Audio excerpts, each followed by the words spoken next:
policy has not changed. As you are aware, the outstanding matter is the vacation of illegally occupied Indian territory by Pakistan. और people like Manish, आपके लिए मैं हिंदी में रूपांतर कर दे रहा हूं। हमारा लंबे अरसे से यही राष्ट्रीय पक्ष रहा है कि भारतीय केंद्र शासित प्रदेश जम्मू और कश्मीर से संबंधित किसी भी मुद्दे को भारत और पाकिस्तान को द्विपक्षीय तरीके से ही हल करना है। इस स्थिति में कोई बदलाव नहीं हुआ है। जैसा कि आप जानते हैं, लंबित मामला केवल पाकिस्तान द्वारा अवैध रूप से कब्जा किए गए भारतीय क्षेत्र को खाली करने का है। Siddhant, you had another question regarding ceasefire and what sort of role other countries played, etc. See, the specific date, time and wording of the understanding was worked out between the DGMOs of the two countries at their phone call on 10th May 2025, commencing at 15:35 hours. The Foreign Secretary had made a statement in this regard, as you would be aware. The request for this call was received by MEA from the Pakistani High Commission at 12:37 hours. The Pakistani side had initial difficulties connecting the hotline due to connecting to the Indian side due to technical difficulties. The timing was then decided based on the availability of the Indian DGMO at 15:35 hours.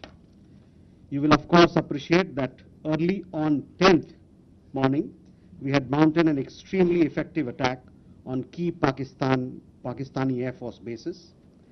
That was the reason they were now willing to stop firing and military action.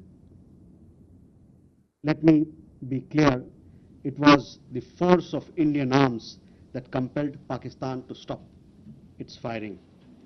As regards conversations with other nations, the message from India was clear and consistent, and exactly the same message that we were conveying from public platforms was the one conveyed in private conversations. It was that India was responding to the 22nd April terrorist attack by targeting the terrorist infrastructure. However, if the Pakistani armed forces fire, Indian armed forces will fire back. If Pakistan stops, India will also stop. This was also the message that was conveyed to the Pakistani side at the time of the commencement of Operation Sindoor, which was not heeded to by the Pakistani side at that time. It is natural that many foreign leaders who heard this from us would have shared it with their Pakistani interlocutors. Jessica, you had a question on IWT. The other day you saw that after the CCS decision, this Indus Water Treaty has been put in abeyance. I would also like to take you back a little. The IWT, the Indus Water Treaty, was concluded in the spirit of goodwill and friendship as specified in the preamble of the treaty. However, Pakistan has held these principles in abeyance by its promotion of cross-border terrorism for several decades now. Now, as per CCS decision that I referred to of 23rd April, India will keep the treaty in abeyance until Pakistan credibly and irrevocably abjures its support for cross-border terrorism. Please also note that climate change, demographic shifts, and technological changes have created new realities on ground as well.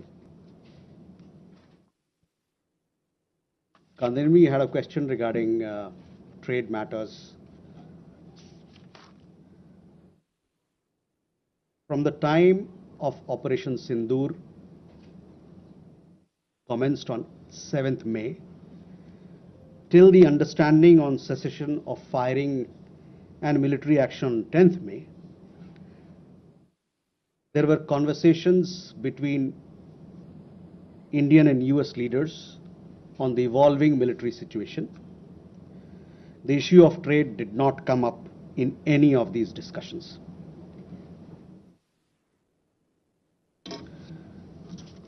Siddhant, you had a question on the latest statement issued by the Pakistan Foreign Office. We have seen the statement made by the Pakistani side that a nation which has nurtured terrorism on an industrial scale should think that it can escape the consequences is fooling itself. The terrorist infrastructure sites that India destroyed were responsible not only for the deaths of Indians, but of many other innocents around the world. There is now a new normal. The sooner Pakistan gets it, the better it is. Shall we take more questions? Aditya?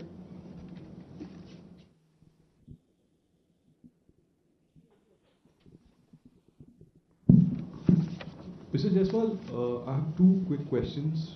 One, that some of the Indian diplomats who have given interviews abroad have said that India has electronic intercepts and gathered intelligence linking to Pahalgam attackers to the handlers, and they have been planning more attacks. So have you given any kind of this evidence to the foreign attaches and diplomats that were briefed today, and in the context of ambassadors also that were briefed earlier? And yeah, that's about it. Megha?